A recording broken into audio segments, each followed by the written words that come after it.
пријатели, драги колеги, добра вечер. Добро дојдовте на промоцијата на Филозофска трибина 31 и 32. Сакам да ве поздравам во моје име, во својство на уредник на списанието и во својство на издавач како Филозофско друштво на Македонија. На почеток се вообичаените клишеа, ги нарекуваме клишеа, но тие сепак си имаат свое значење. Во овој случај тоа се благодарностите. Пред се на авторите, на сите оние кои што се наши соработници во овие два броја, неколку гледам тука, а неколку и за наредните броеви веќе наши соработници. Потоа се разбира на тимот од редакцијата кој што работеше во редувањето на бројот, на другите соработници, да речем компјутерската подготовка, лектурата, да не забравиме некого. Секако благодарност и до колегата Тони Димитров, кој што е домакин во случајов во оваа просторија, кој што ни овозможи да бидеме тука вечерва во едно пријатно фамилиарно катче и да ги испромовираме овие два броја кои што се последни броеви од досега излезени, иначе двата броја од минатата година, од 2022 година. Секако благодарност и до Ристо, колегата и пријател, професор доктор Ристо Солунчев, кој што се нафати, на негово име паѓаат трибини, кој што се нафати да ги промовира, да каже соодветна реч за овие два броја. Пред да му дадам него збор, јас сакам да искористам оваа пригода, да кажам збор два за промоторот. Вообичаено или невообичаено, во последно време, веројатно со годините тоа доаѓа и човек се научува дека е добро да се укаже должната почит кон оние со кои што долги години се соработува и се учествува во некое заедничко дело. Ристо нема потреба, Ристо, просте Ристо, што Ристо те велам, ама ти си Ристо, за мене секој пат си бил Ристо. Нема потреба, посебно се зборува, како, што знам, филозоф, музичар или некој дел активен во тој дел, како и теоретичар или практичар во музиката, или пак интелектуалец во сартровска смисла на зборот, во наубава смисла на зборот, како некој кој што учествува во јавниот живот на овој или оној начин во нашата земја, со своји ставови и слично. Јас би сакал да кажам збор два за Ристо, како за некој со кој што се чувствувам блиску, кој што го имам при срце, кој што ми е пријател. Ристо е еден од ретките пријатели или колеги на кој што веројатно не можам да се налутам. Тоа го сметам не за моја, него за негова привилегија. Знаете, ова датира од многу одамна, сакав за тоа пред се да зборувам, веројатно од деновите во азбуки, кога и прв пат се запознавме, претпоставам дека има веќе 20 на години. Она генерација, Ристо, Дејан Донев, Силвана Димитровска, која што работеше, во азбуки ми беше колешка, Драгица Солунчева, супругата, Трајче Стојанов, Сладјан Пенев и, како се викаше, Кабала, Љупчо Атанасевски, така да, повеќе колеги кои што на некој начин,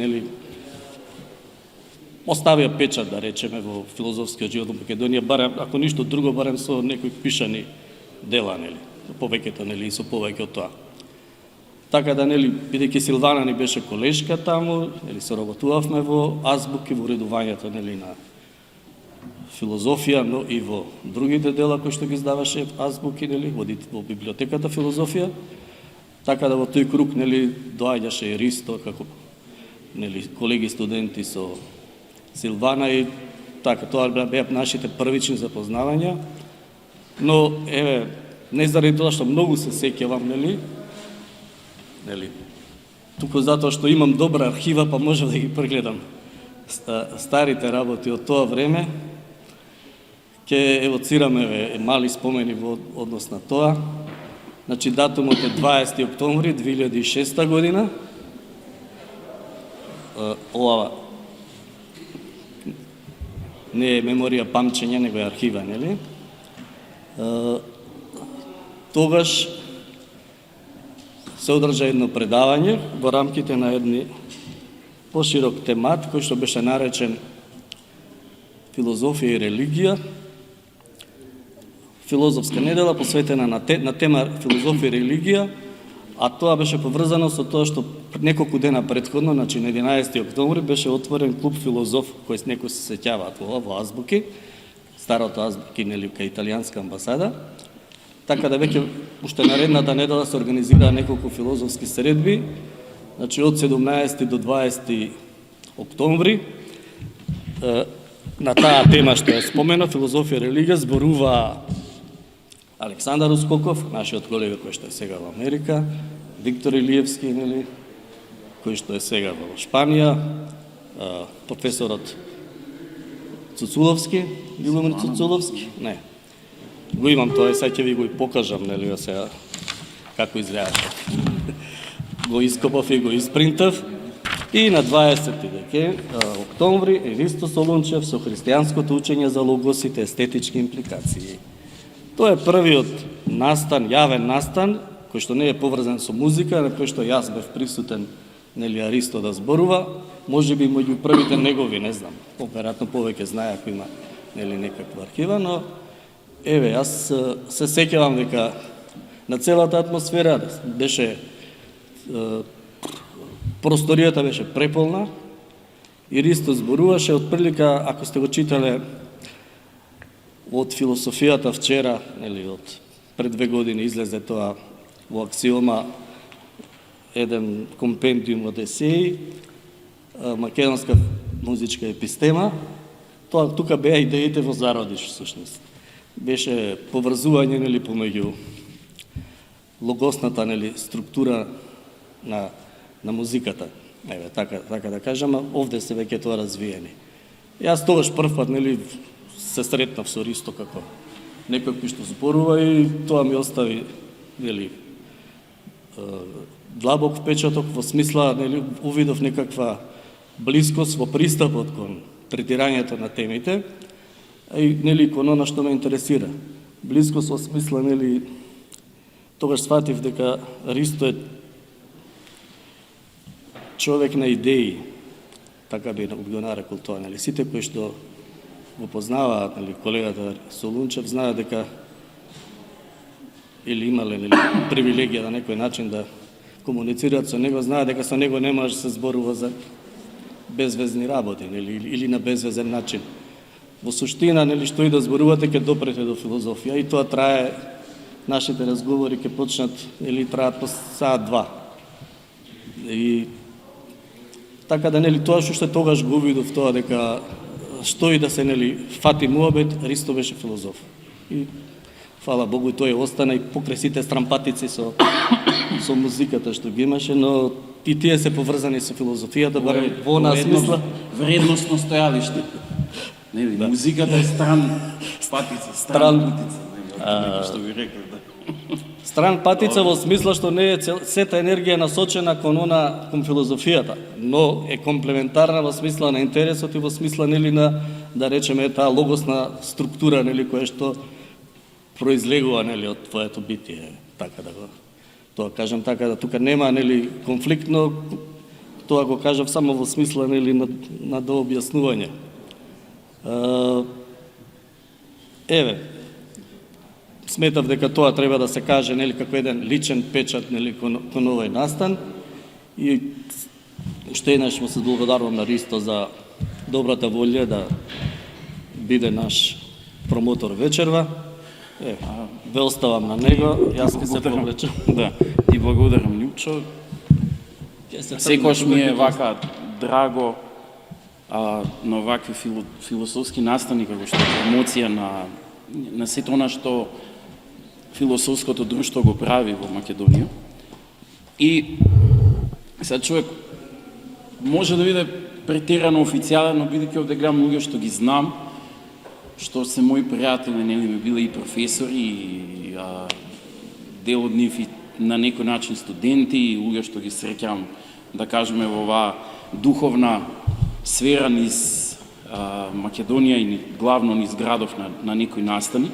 И тоа ме ослободува од онаа официјалност, да морам да бидам претерано официјален во презентирањето или во промоцијата на овие два броја од зборникот Философска трибина, и затоа ќе се потрудам да не навлегувам во интензитетот да зборуваме некако критички, да ги следувам текстовите овде и да ги потенцирам нештото што тука ги има, секако со многу тежина и длабочина. Одредени есеи се просто неверојатни, вака кога ќе се соочите со нив и да видите колку е играта на случајот, на времето да сугерира одредени есеи да се зглобат вака како што се зглобени во овие две трибини. Значи, она што мене ми е битно, некако како што старам, покрај тоа што материјата воопшто не се подобрува. Лјупчо спомна, човек на идеи и веројатно прилично лоша распределба на материјата во мене. Да кажеме, дефектна природа во многу нешта, и не само што не се подобра, туку оди се полошо и полошо. Но како што старам, има една добра придобивка. Дека не престанувам да се занимавам со Киркегор, но се повеќе и повеќе ми станува Хегел и јас. И сваќам колку значење има во небе и веројатно ќе има во вечноста. Значи, можеби навистина апсолутниот дух му диктира. Не знаеме, тоа е, како да ви кажам, тоа е типично религиозна или екзистенцијална ситуација. Атеист може да ги доживее истите ситуации. Не дека може да стане теист. Не, апсолутно. Тие гранични ситуации може да го доведат до ситуација во која што не може да зборува за сопствената состојба, или ако почне да зборува, другите да го гледаат како делумна будалетинка, или она кога мојот син нешто самоуверено ќе им каже на другарите: толку мислам дека знам кошарка, што сега еден на еден да играм со Џордан, мислам дека ќе победам. И овие, сваќајќи дека е сериозен, му викаат: па ти си за улудница, друже. Од прилика така, можеби на Хегел му кажувал: каков апсолутен дух. Но она што останува од Хегел, остануваат текстовите и целиот контекст што треба да се разбере, и очигледно има време во кое што нешто се разбира. Именно самото читање, самата свест е временски факт. Значи, мислам, просто е распослана на време. Можеби крајот на времињата, како што го толкуваат некои пророци, ќе биде дека времето ќе биде свртено некако линеарно, туку како сите точки да бидат дадени во исто време. Како и тоа да го замислуваат. И ова време мене ми е битно, и ова беше добар шлагворд на Лјупчо, затоа што се повика на некакво време, од кое што остануваат некакви си спомени.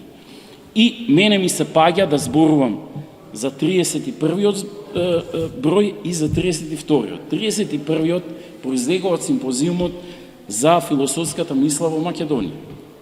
А 32-иот продолжува, ова е како некаков јубилеен број, бидејќи се однесува на такво нешто, повторно времето е во игра, имено некаква субсумција на времето и на она што во философска смисла овој мал народ составен од одредени индивидуи има да го причисли, да го додаде на она што Хегел го нарекува апсолутен дух.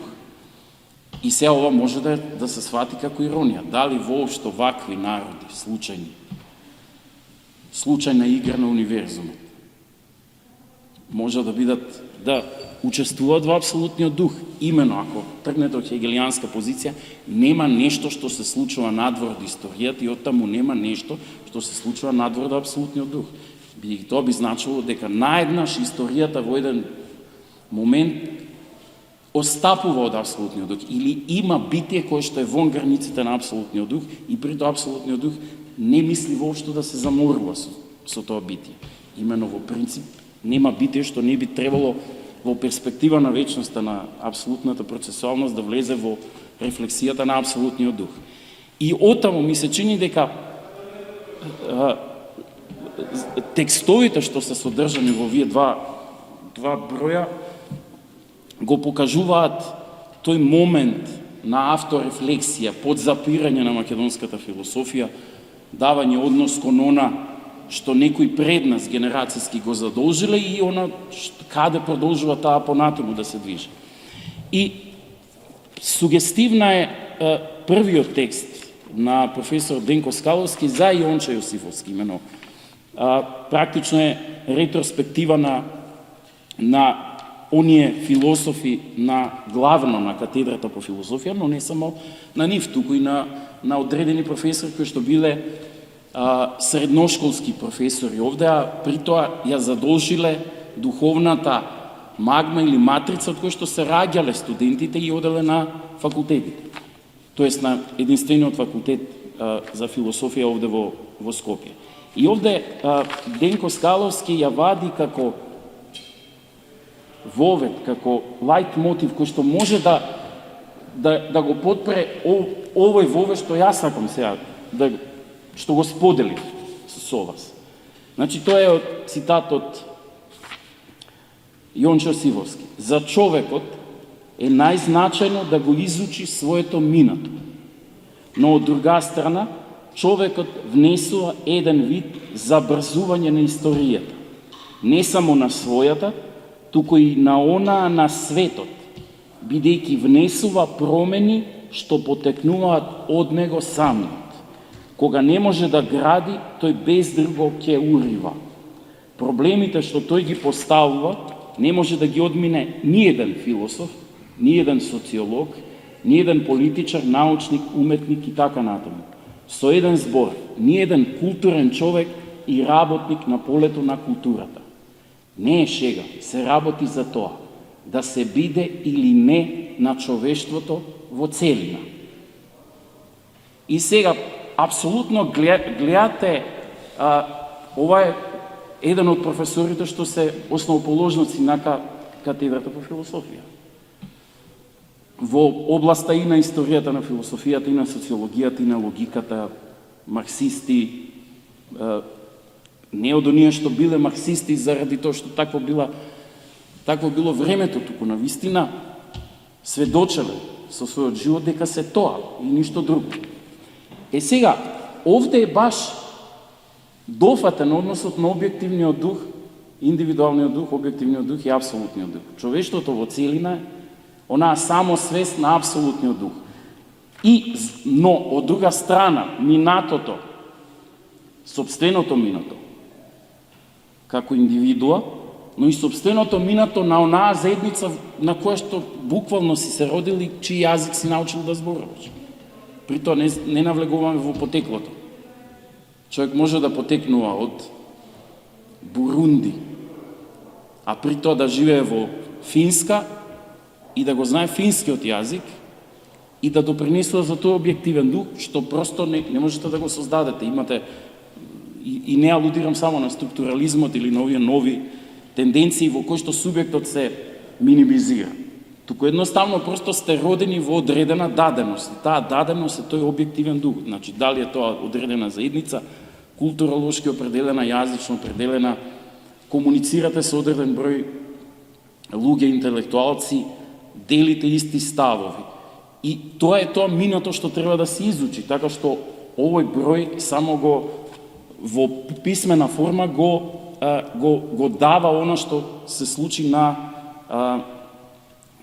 тој симпозиум како некаква ретроспектива кон философијата во Македонија. Но од друга страна, Значи, нужно занимавањето со историјата на философијата и воопшто со историјата на културата и со историјата на светот значи забрзување на историјата, туку и онаа на светот, бидејќи прилично е невозможно човек да мисли, да рефлектира, а да не внесе промени што потекнуваат од него сам. Така што ако постои инстанца на одредена македонска духовна заедница, таа просто не може а да не внесе промени во историјата на светот.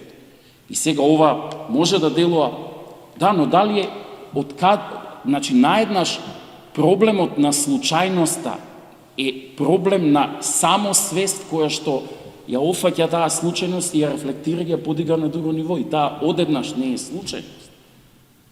Постоењето на македонски народ низ рефлексијата на самосвеста одеднаш не е случајност. Али од друга страна, што е она што е битно во објективниот дух? Тоа што е само обтегнат како некаква сепилна космичка кобасица во универзумот. Или она што на ниво на самосвест го создава на највисоко можно ниво, имено во доменот на културата, уметноста, философијата. Имено само тоа се причислува кон апсолутниот дух. Инаку другото останува во сферата на акциденталното. И сега ова поставка, гледате, овој пасус на професор Јончев Сивовски го рефлектира, го објаснува Хегел, но од другата страна поставува координати како одредена заедница, која што може би настанала случајно, ја добива собствената смисла во историјата на светот. Па колку и да е мало. Бидејќи она што ќе биде оставено од било која индивидуа, макар и која зборува на еден мал јазик, при тој ирелевантен јазик, добро е да се. Страшно ако не може да се философира на македонски јазик или на било кој јазик. Секој јазик е одредена космичка материја.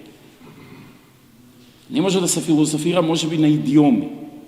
Кога студиравме, се зезавме како би било кан да се преведе на кавадаречки, например, диалект. Или на кумановски, така. Или дали тоа би звучало интересно? Можеби во одредена историја. Но историјата се наметнала на таков начин, историски, сепак централните наречја да бидат тие што ќе го определуваат насоката, синтаксата, мелодиката, дури и на високиот филозофски културен јазик, кој би го зборувале припадниците на таа заедница. Нормално дека не може да очекувате сите индивидуи да философираат, сите да произведуваат уметност. Но ова што се создава на ниво на објективен дух е сушност она што е проткаено со највисока инстанца на самосвест.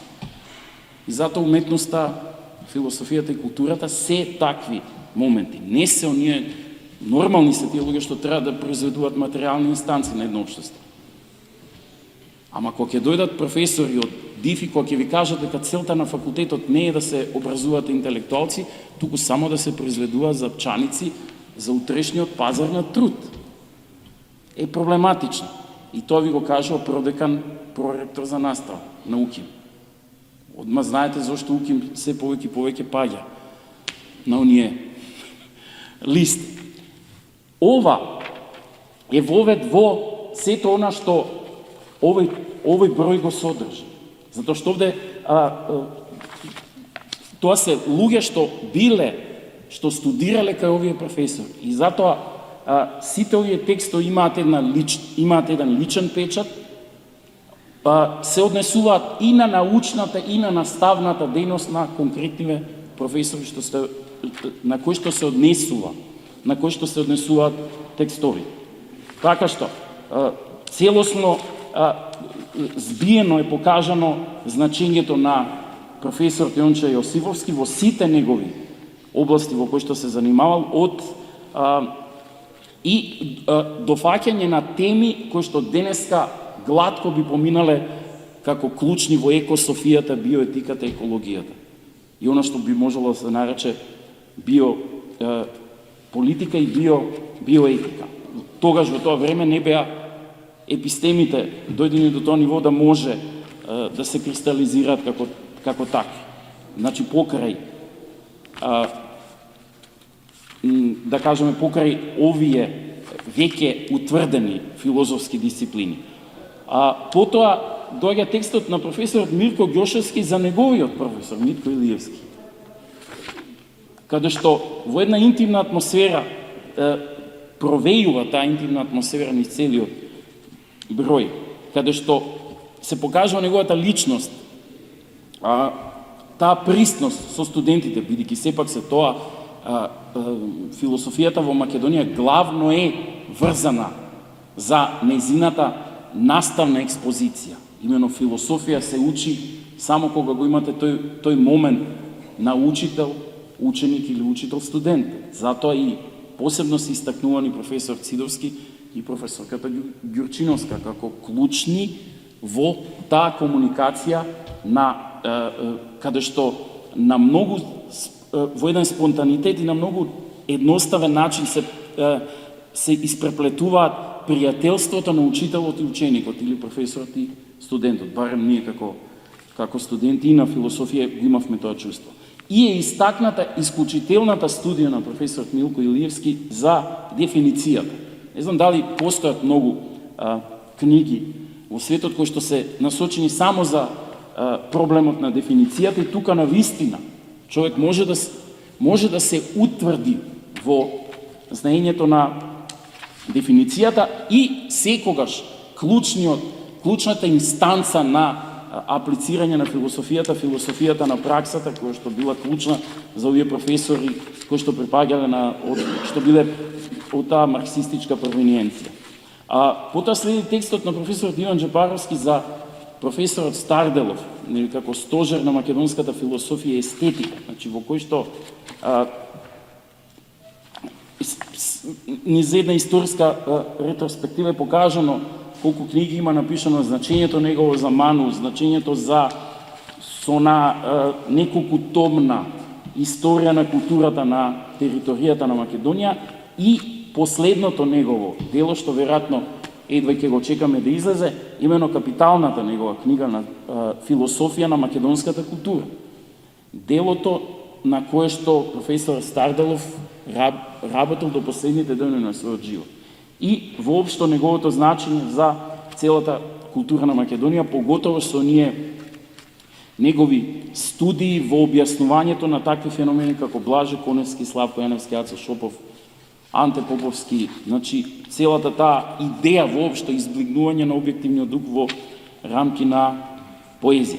Сега овде фали еден текст, тој е мојот текст за професорот Ферид Мухич, како што реков, идеите бараат и прилично една фина материјална подлога. Тоа е као да се напиете многу ракија, а нема подлога. Веднаш ќе се опијаните.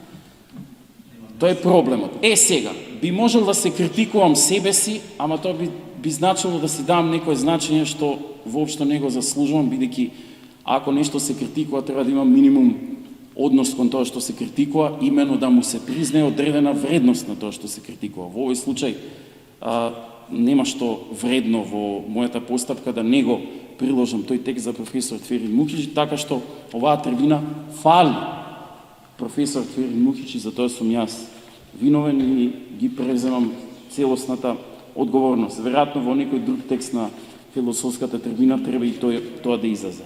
Значи, овде ги има професорите. Колешката Душица Ѓокич пишува за професорот Коле Јовановски и провејува ни сите перспективи на овие наши професори и луѓе што се занимавале со философијата, таа една хуманистичка страна, една здржан оптимизам во квалитетот на човечкото суштество.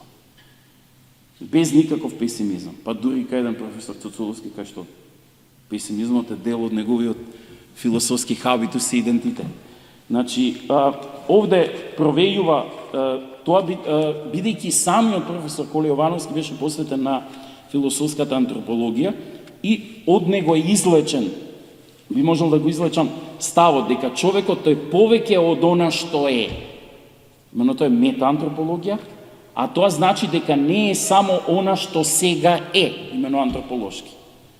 И тука е повторно идејата на времето и таа експозиција на времето. Има evolvement во кинесис. Се што е, никогаш не е по себе, затоа што е отворено во самите координати на случувањето, именно на самото време. И затоа човекот е секојаш повеќе од она што е. Именно таа перспектива апсолутно можете да ја видите стои во основите на било која идеја за западната цивилизација, именно и преку христијанството, верување дека човекот е повеќе од она што е. Именно гледате некој грешник, криминалец и сето тоа, и верувате дека мора низ една метаантрополошка перспектива да сватите дека е повеќе од она што е. Тоа значи дека имате сосема друга перспектива, буквално што доаѓа од последицата на времето и на тоа временско мислење. И тоа е таа хуманистичка страна, апсолутно пофалба на животот, што и таа жизнерадосно што инаку професорот Колевановски имаше. Радомир Виденовиќ, инаку човекот од Србија кој што студирал во Скопје, и тука зборува за професорот Павле Бидев, кој што инаку бил професор по философија, но исто така и шаковски мајстор, ја има напишано книгата Шахот како символ на космосот. На исклучителна книга од 1972 со неверојатни перспективи и прашање дали во тој момент можете да најдете на светско ниво од тој тип, таков тип на книга.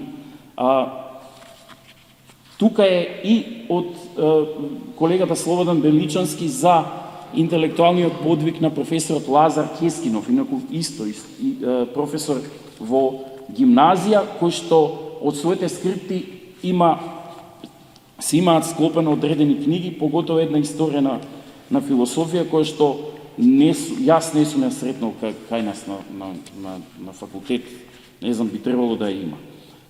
Потоа има една перспектива на нашиот колега Бошко Караджов за велешката философска традиција. Че Караджов знае така да дава такви едни наслови кои што знаат да зафучат, онака, страв да ве фати. Но он ја гледа перспективата, ја гледа философијата како некако спонтанитет што се раѓа од наметнувањето на Велес како културен центар во 19 век. Ја следи идејата од Јордан Константинов Джинот, па преку германските доктори по философија од Велес. Знаете, има многу луѓе што завршиле во Германија, ние не си ги знаеме идеите, како што еве се уште се преведува од фамилијата Робевци, еден докторат за Берсон, напишан на француски јазик во Париз на Сорбона, требаше тоа да се преведе на македонски јазик или барем да се издаде. Ако ништо друго, барем нека биде издание на француски јазик. Има мношто такви идеи, но тоа е проблемот на случајност. Имено, дали е навистина ова квалитетен објективен дух. И ќе се навратиме на тоа кога ќе ги завршам перспектививе овде што се отвараат и во двете книги. Потоа има еден прекрасен текст на нашата колешка Кица Колбе, кој што е многу интимен.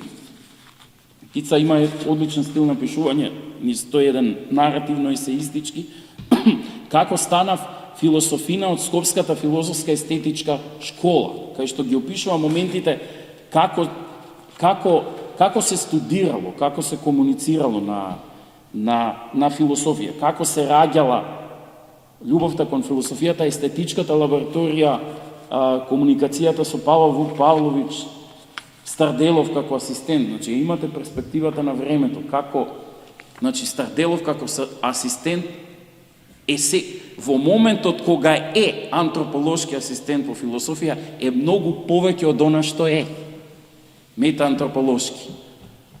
И го имаме предходно, го запознаваме, професор Старделов, многу повеќе од она што е опишан овде интимно од нашата колешка Кица Колбе. И ова се интересни описи на она што Вук Павлович го нарекува Скопска философска школа.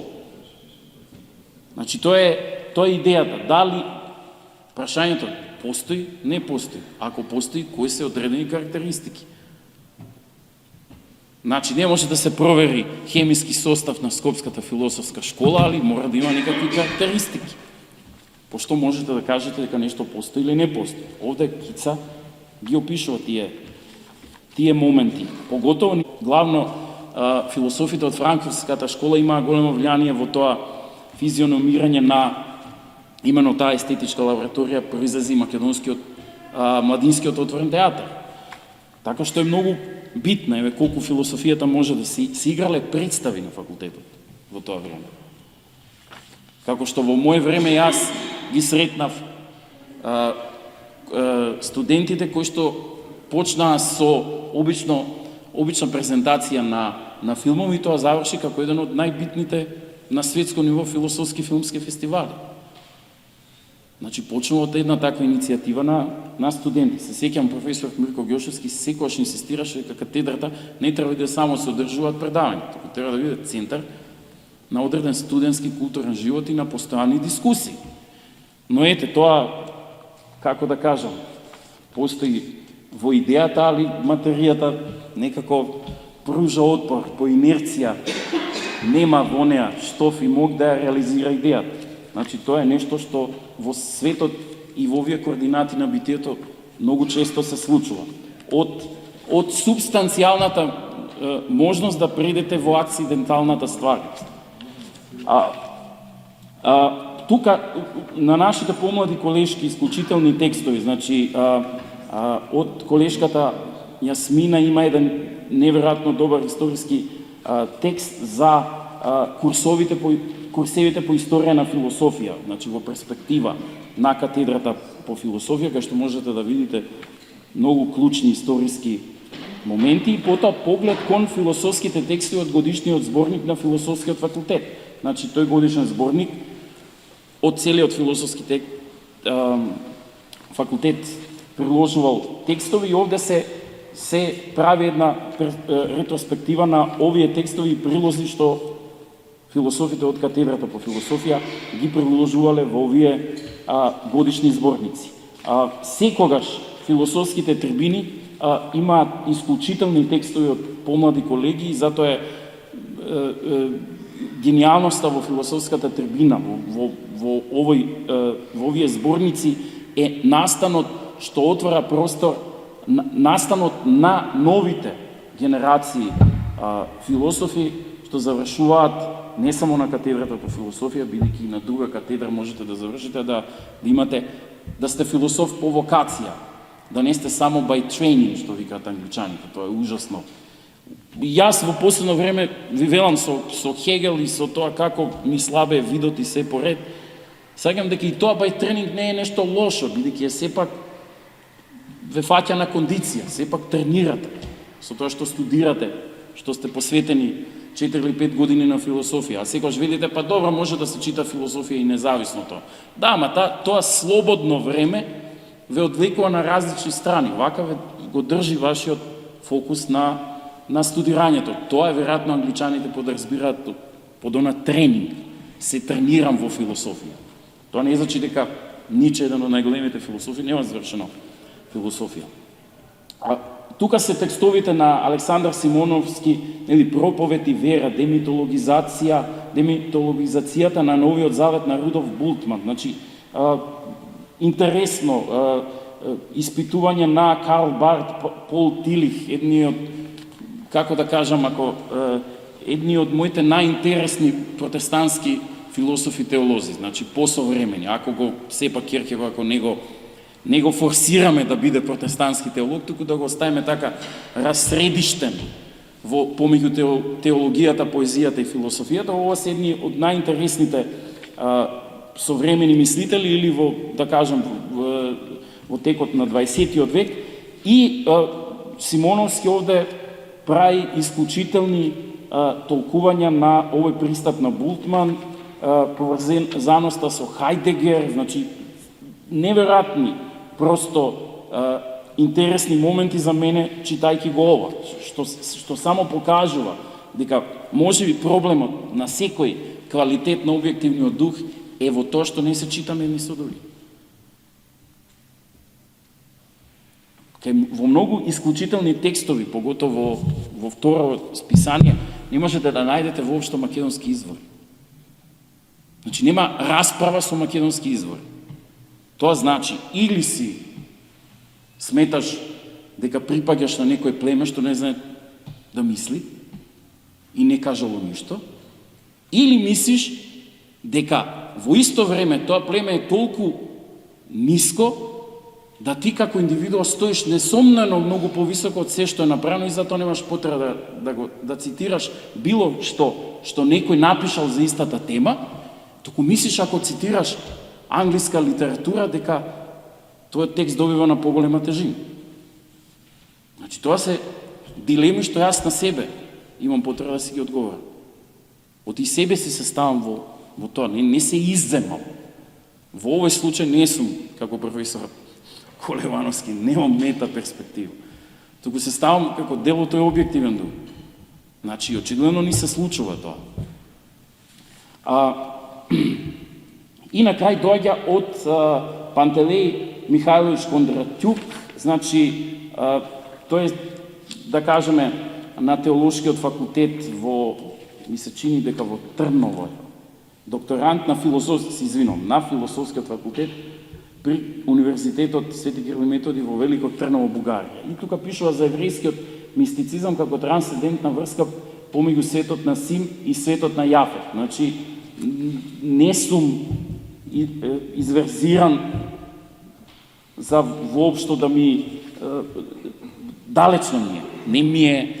Не сум работел на ова, но е неверојатно интересна студија за мистицизмот и во така наречената философија на еврејското откровение и се секогаш клучни компоненти на светската цивилизација.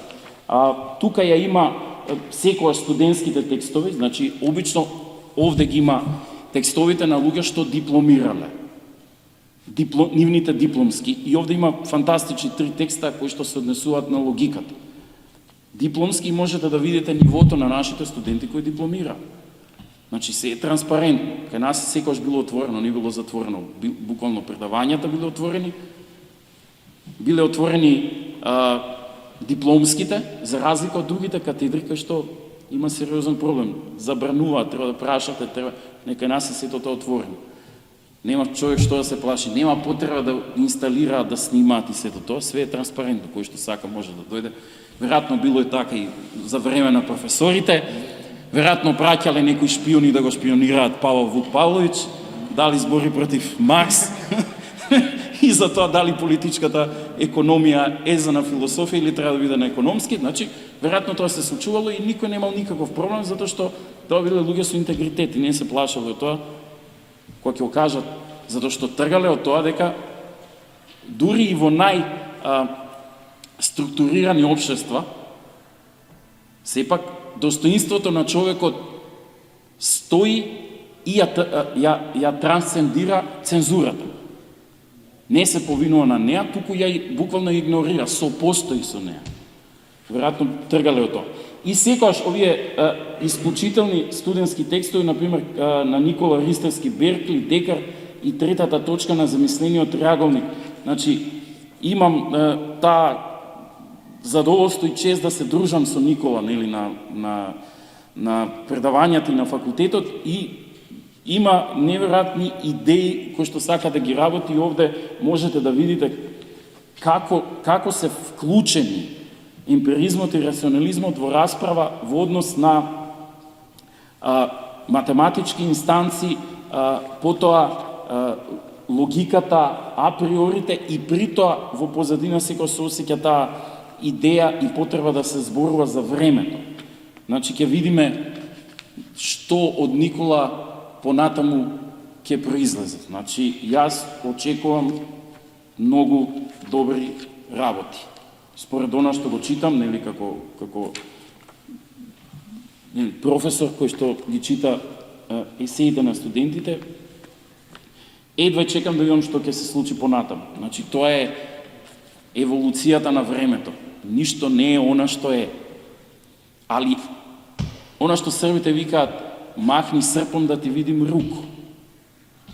Тоа е таа перспектива. Ништо не е она што е, ама од она што е можеш да видиш можноста на она што може да биде.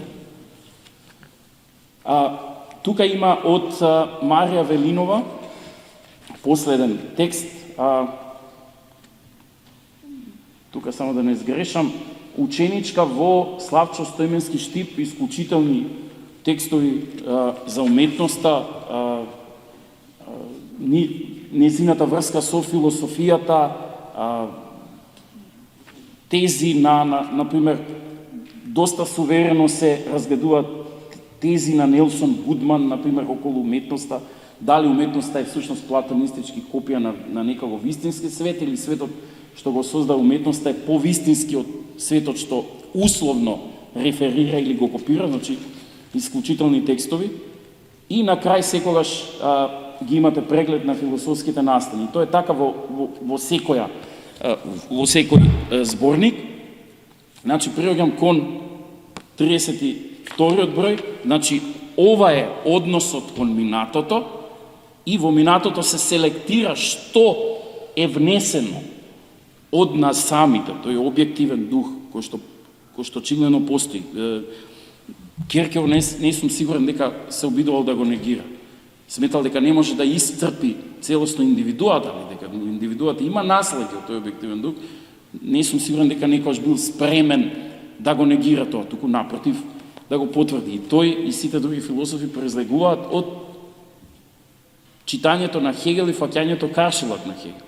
Значи просто дали физиономијата на одредени философи би се развивала на друг начин ако прито не биле ако не го читале Хегел и не присуствувале на предавањето од Шелинг, заедно сите, од Фойербах до Киркегор и од десничарите или левичарите, во философска смисла десничар и левичар, не во политичка смисла.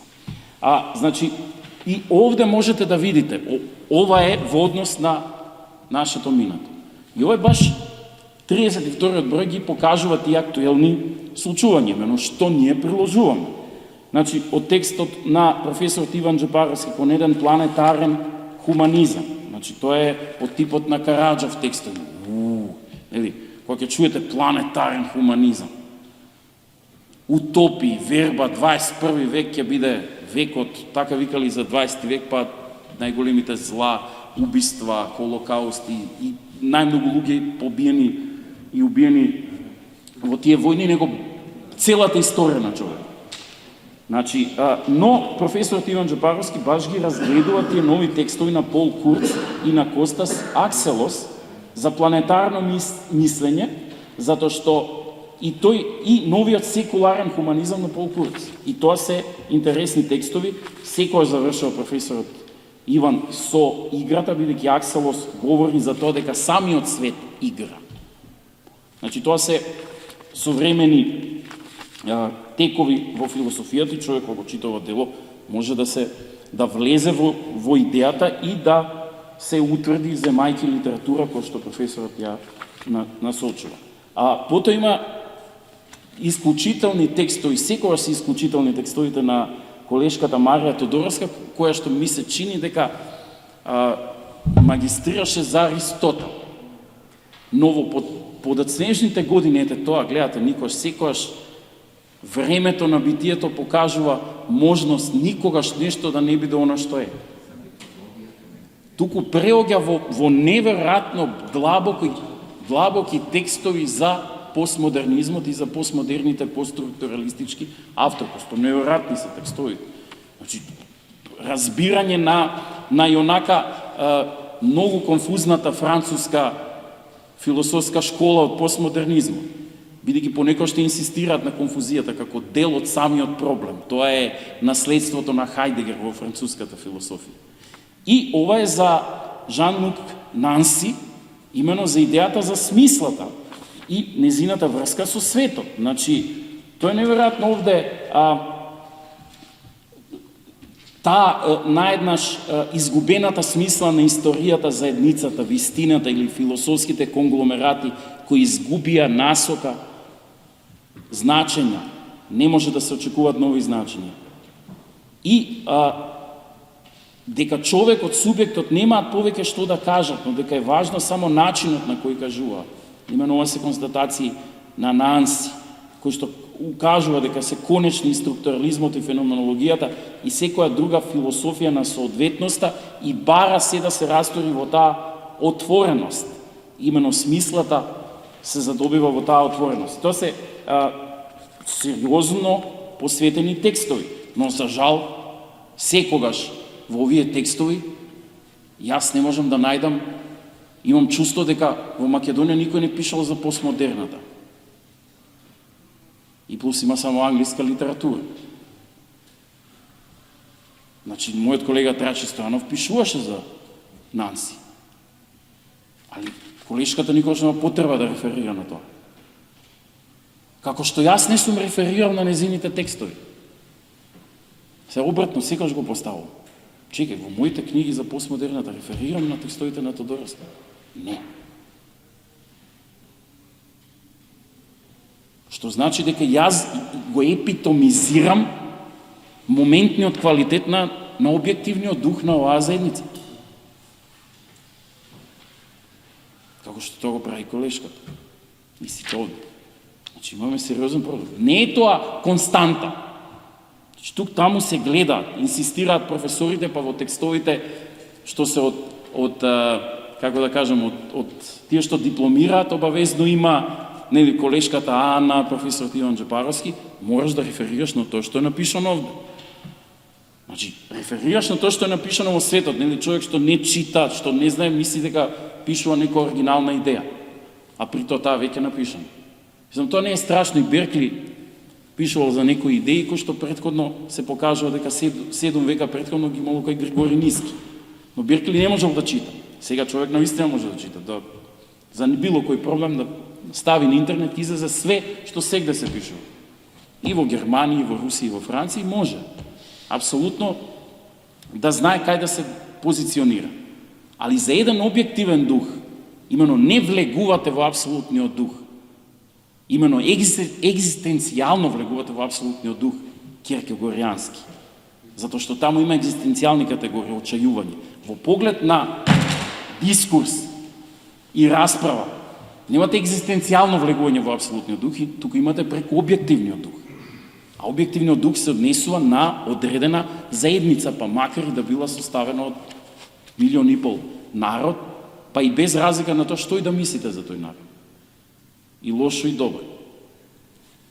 И затоа ми се чини дека од една страна ова е нешто гениално, што го читам, ама од друга страна го согледувам проблемот на сите нас. Веројатно не би требало, мислам, се осеќам сега малку како да го имитирам професор Стаделов, кога на промоции сите очекуваат со фанфари, надвор тенкови, цвеќиња се, и доаѓа професор Стаделов и прави парче од книгата на неговиот асистент Иван Джапаровски, и јас воодушевен викам, па човече кога ќе правам промоција на книга, обавезно Старделов ќе ми промовира за да ме прави парче. Значи ќе седам од страни, ќе го гледам, тој ќе уживам. Го правеше тоа на неверојатен начин. Не може да. Да, тоа е целата идеја. Но ова е само како мисли што ми се наметнуваат кога ги читам овие текстови. Исклучително, не знам како да ви кажам. Значи, поготово на колешката Тодоровска. Значи, и само покажува колку овој дух овде и како прати што се случува во светот. Секојаш така било. Значи, луѓе ќе дојат и французите, чекај човече, значи, нашите професори, Старделов заедно со Гајо Петрович, заедно со Еуген Финк, разговарале со Хајдегер. Биле дома на гости. Значи, како знаеле што се случило? Доаѓале тука луѓе, Расел доаѓал држал предавање, Сартар бил во Скопје, онака случајно, кој не го познал. Но Југославија, апсолутно, имаше преводи на сите дела од сите филозофски провиниенци, немаше цензура, немаше ништо. Прво има критика. Ова е граѓанска, буржујска философија, но еме философијата, ако сака читај, биди хајдегеријанец, биди Шопенхауер, се е преведено. Се беше преведено на тогашно српско-хрватски. Значи, биле секојаш во текот, и сега се луѓето во текот. И овие текстови тоа го покажуваат, значи баш вака како два броја, првиот и 31 и 32 влегувате во она што е поставено како подлога и сега ги гледате плодовите на таа Скопска филозофска школа, како и да не можеме да ја детерминираме, дали сме фокусирани на нешто, дали сме логичари, дали сме метафизичари, не има се кај нас. Таа неодреденост, веројатно, можеби македонската игра на случајот, таа расредиштеност, повеќе посветеност кон некаква екстаза во времето, одошто кон некакво омеѓување на просторот со дискурси. Веројатно има влијание и на тоа како се однесуваме кон философијата, кога да не можеме да најдеме нешто и да кажеме, ајде Скопската философска школа, ќе разговараме само за тоа и од тоа ќе произлезе нешто, како што произлего во Вионскиот круг. Туку за се не интересира. Се не интересно. Тоа не значи кога еден човек може се да прави, но во таа група апсолутно. И сега проблемот е, сепак е тоа, во основата мал народ и мал јазик, но апсолутно. Тука колешката Душица Џокич веројатно изнервирана што нема мој текст у претходната трбина за професорот Ферид Мухич, напишала философскиот идентитет на Ферид Мухич. Јас зборував за автентичниот филозофски метод. И ова е друга една перспектива и го истакнува именно она и како негов студент, апсолутно таа апотеоза на бунтувањето, на моментот на индивидуален екскурс надвор од она, надвор од можноста секојаш во рамки на една заедница сепак човек да и во некакви политички системи да ја загуби автономијата на личноста. И го истакнува тоа како обидот на Ферид да успостави еден тип на философски идентитет на философијата, односно како настан среде хаосот. Значи, таа духовна преобразба на светот и новиот дизајн би требало да произлезат од философијата и тоа е една тема на професорот Ферид Мухич, кој што Џокич ја разгледува низ повеќе дела и смета дека е клучна кај него со онаа метафора и метафизика на врвот, нели, символ што ја отклучува вратата кон тој висок духовен и филозофски идентитет, имено она што е субстанцијално во една култура. Именно што философијата го збира. Затоа што со Лазо Фотев, кога сме имале полемики, нели, за тоа дека поезијата стои долу, нели, Лазо Фотев во еден момент ги поклонува сите прозни и поетски дела. И за поезијата се најлош од прилика Лазо. Не, тука баш, ако беше тука баш, ќе беше интересно. И нели, кога и да ги видиш пијан, други пијани, сето тоа. Као да тоа треба да ја како се вели, да ја негира вредноста на самото поетско откровение. И да самото поетско откровение е потполно не подлежи на именно философската рефлексија за тоа може да го субстанциализира или да го направи клучно за одреден објективен дух.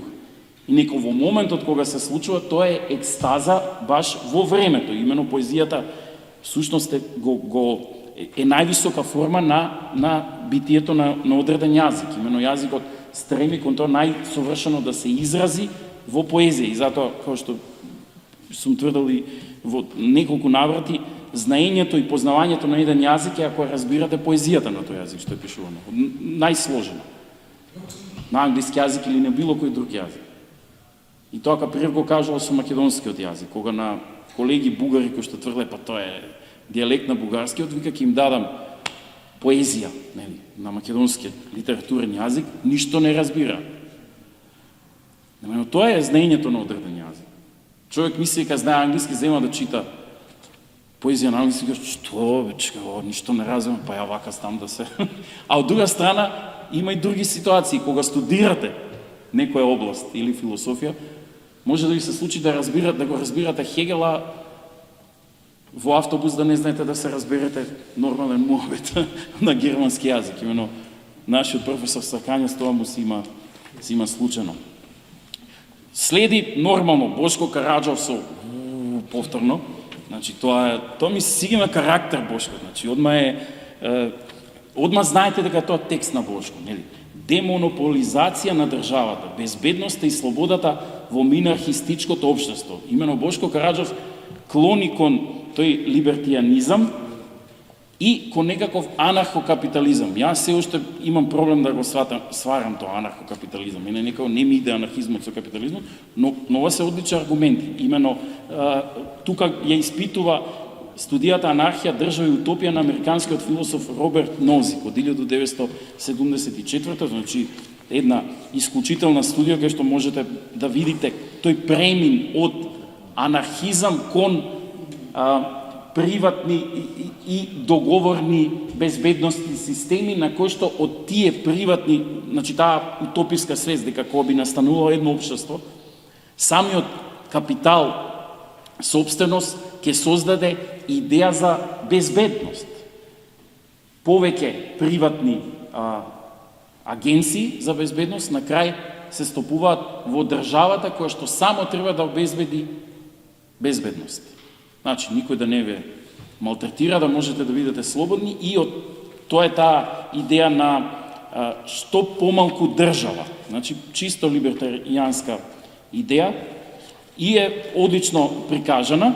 Значи, овде има еден текст од колегата Игор Поп-Трајков, одличен, исклучителен, патологијата и легалноста на надзорот низ историјата и денес. Значи, неверојатни екскурси низ историјата,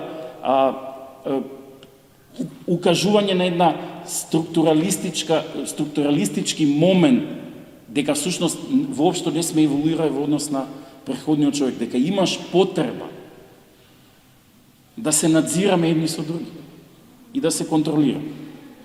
Значи, но и реперкусиите од такво нешто. Значи, човек што е надзиран почнува да бива психолошки вознемирен и можеш да ги контролираш неговите афекти.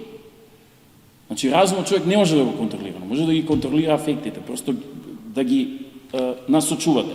И при тој, новите западни демократи не се имуни на овие моменти и како ги инкорпорираат овие режими на надзор. И тука колегата го покажува тоа со една ерудиција низ многу историски моменти и е интересно како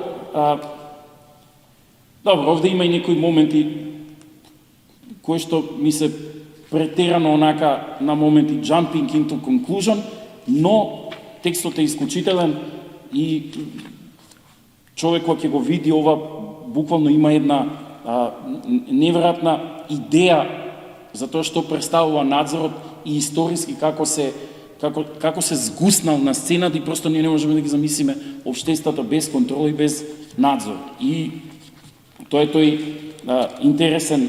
интересна перспектива на овој текст кој што е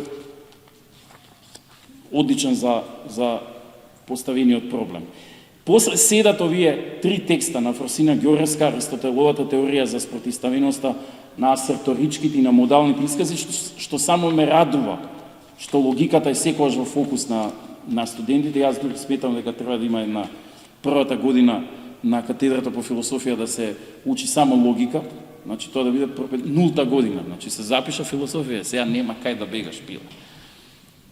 Мора прва логика, прва година.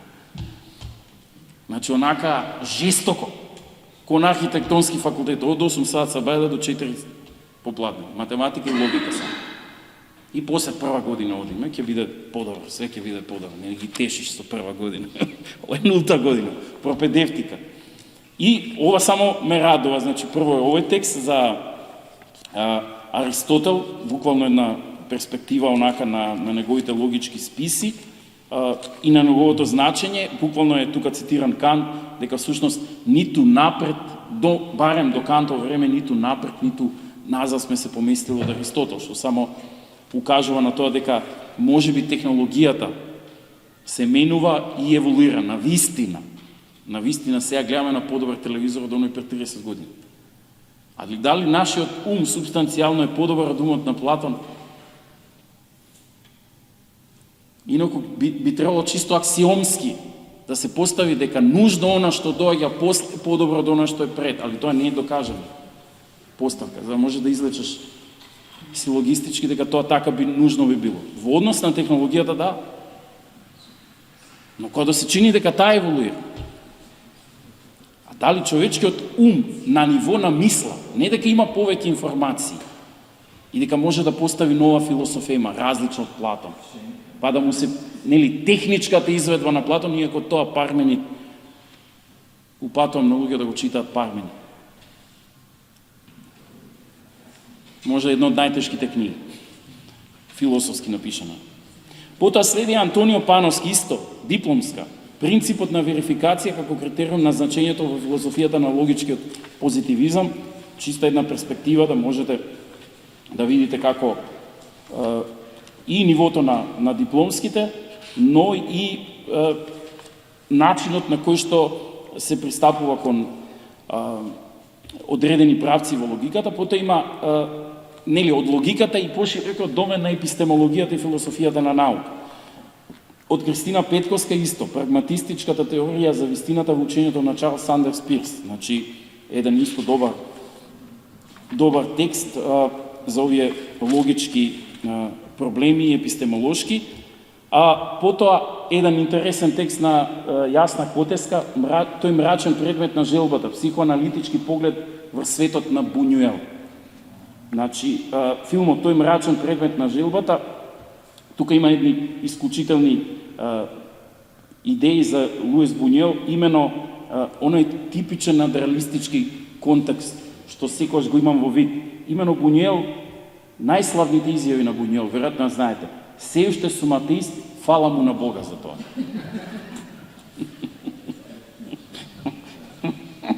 Да, и го поврзува со Фројд, бидејќи прилично доста го читале Фројд надреалистите, им бил интересен, иако ми се чини дека Андре Бертон има проблем со Фројд, затоа што е обид да се рационализира несвесното.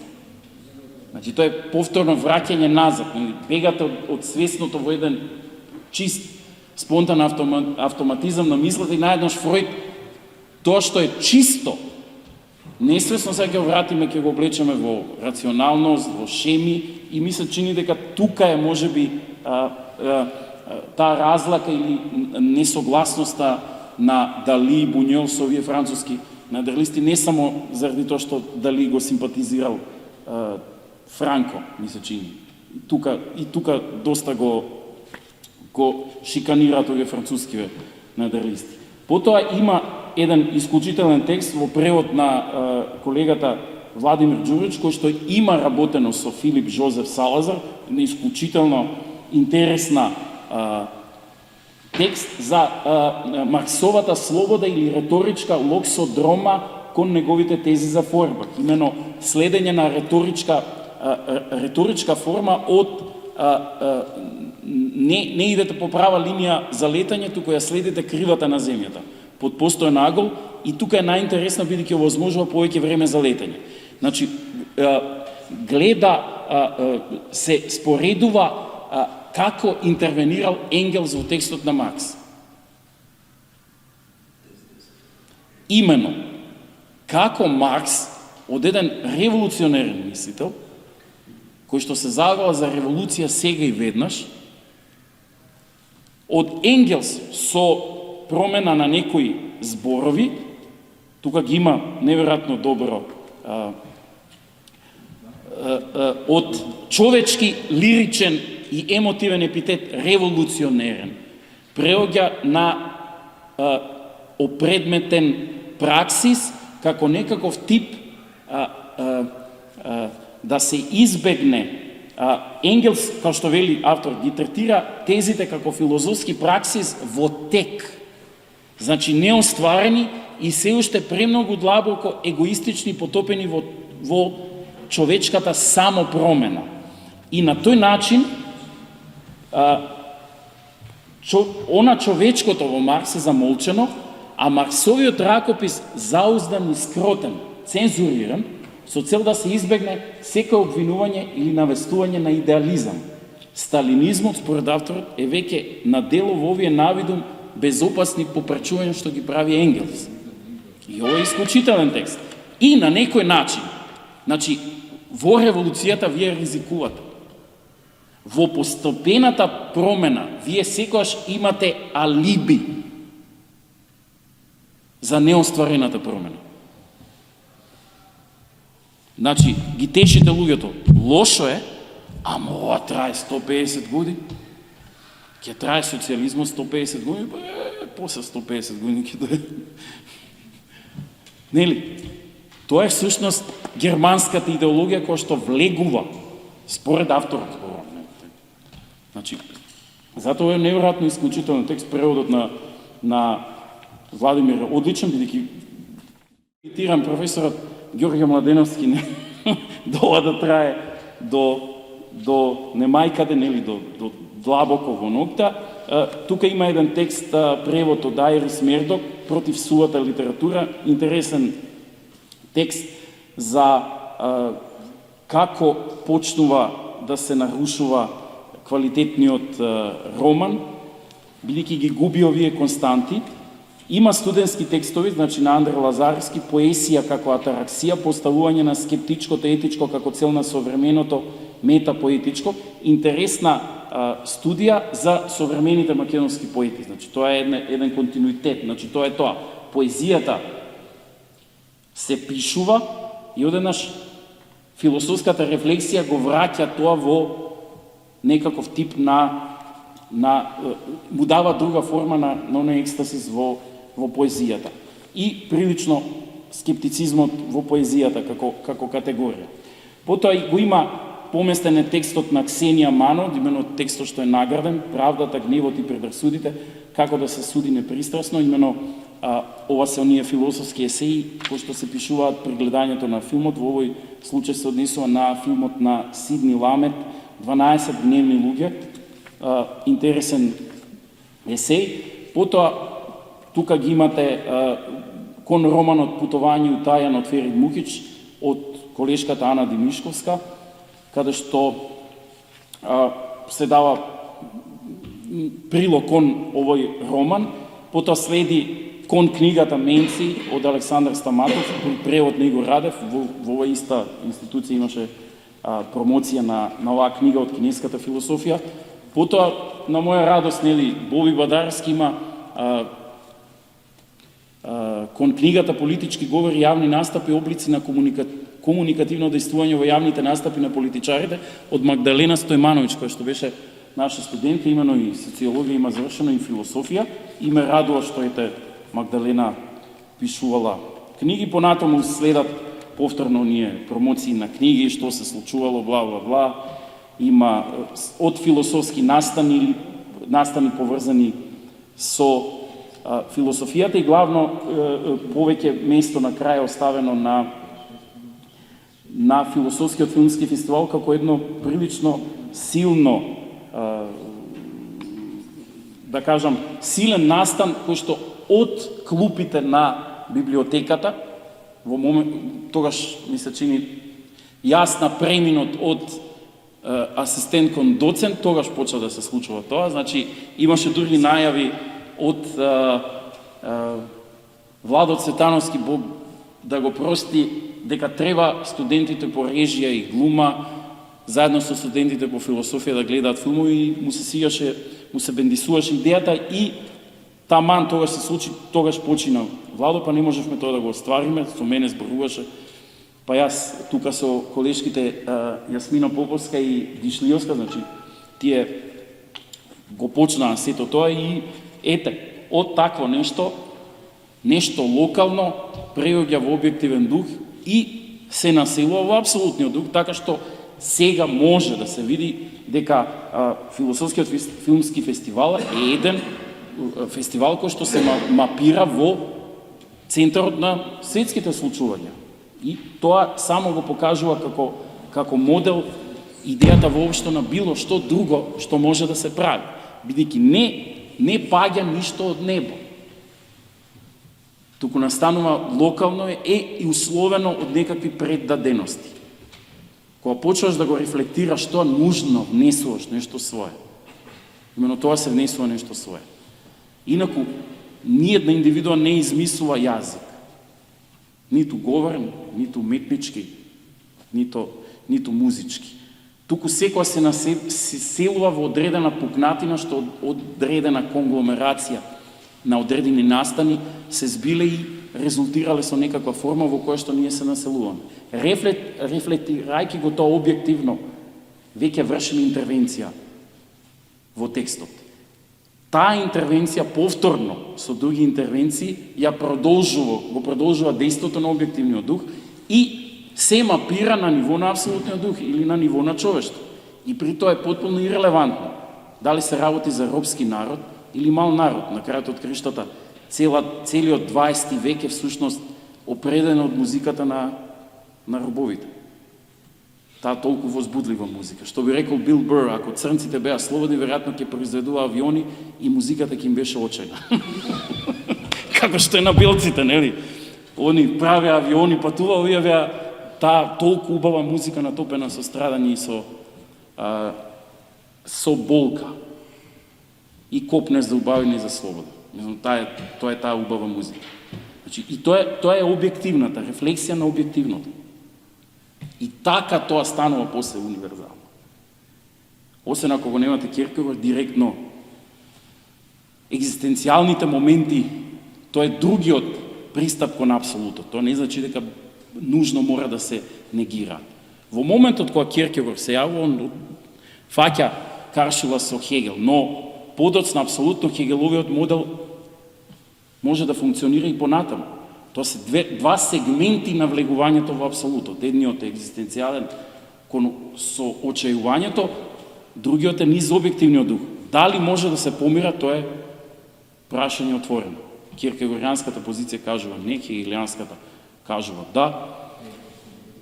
Ние оставаме отворена, или во духот на времето кој што не може да биде воопшто никоја завршено. И мене ми е драго што овие зборници го имаат тоа значење понекогаш да бидат побитни и од книга на некаков автор. И затоа ми се чини дека човек треба да се занимава со овие зборници, затоа што едно е книга на автора, сосема друго е наеднаш нафрлена мисла која што произлегува и од случајноста на умствените движења, кој што во што е.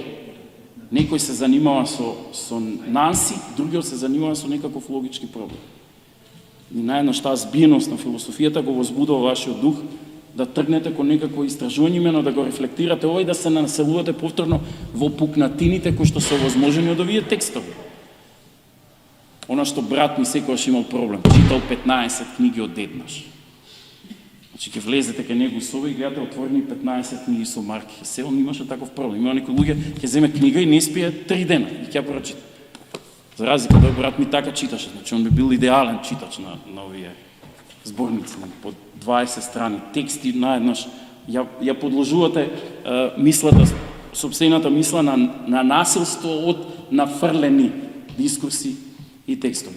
Во таа смисла, еве јас тука би завршил со пофалба на философското друштво и нејзиниот на тоа друштво неговиот председател почав да ги мешам родовите, мајко му, нешто. Значи, или сум избрал или некој канцер нешто почува во мене, нели, почува да блокира нешто, али добро, тоа е нешто што има голема веројатност човек да го здеси во определен момент. Али тоа не значи дека не може да се радува на вакви настани, во таа смисла јас безбројно се радувам што ете Лјупчо ми даде таква можност да зборам конкретно за овие два броја. Ви благодарам, ете толку. Се надам Невешова